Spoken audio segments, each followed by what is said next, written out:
गोंयांत आज जे विशय सिरियस आसा दोन, ते म्हणल्यार एक लँड ग्रॅबिंगाचो विशय, दुसरो विशय आसा सिरियस तो म्हणल्यार लँड कन्वर्शनाचो. आनी हे दोनूय विशयाचेर आमी कंटिन्युअसली आवाज उठयताले आनी सरकाराचे निदर्शनाक हाडून दिताले आनी प्रयत्न करताले की ह्यो गजाली खंय तरी थांबपाक जाय, ह्यो गजाली खंय तरी बंद जावपाक जाय म्हणून.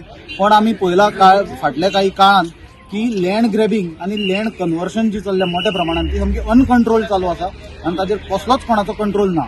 आता लँड ग्रॅबिंगाचे मुद्दो जर आमी पळयलो जाल्यार आमी क्लियरली पळयल्लें फाटले फावट की सरकाराची हे गजालीन सिरियसनस कांयच नासली. वयल्यान जे कितें प्रकार चल्ले ताचें इन्व्हेस्टिगेशन करचें हाडून ताचेर धापणे धापपाचो प्रयत्न जालो.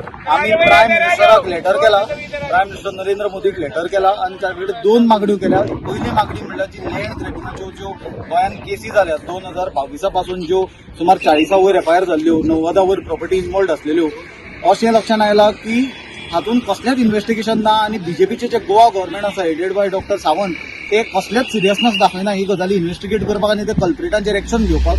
आनी आमी सांगलेल्या प्रमाणे हाजेर फुडें फॉलोअप म्हणून आमी प्रायम मिनिस्टराक पिटिशन केला की हाय पावर्ड कमिटी अपॉइंट करची म्हणून headed by retired supreme court जज to oversee all these investigations. कित्याक ही इन्व्हेस्टिगेशन्स खंयच वतना आमकां दिसना, कोणाचेरूच एक्शन जातना दिसना आनी हें आसा तशें सगळी परिस्थिती आसा.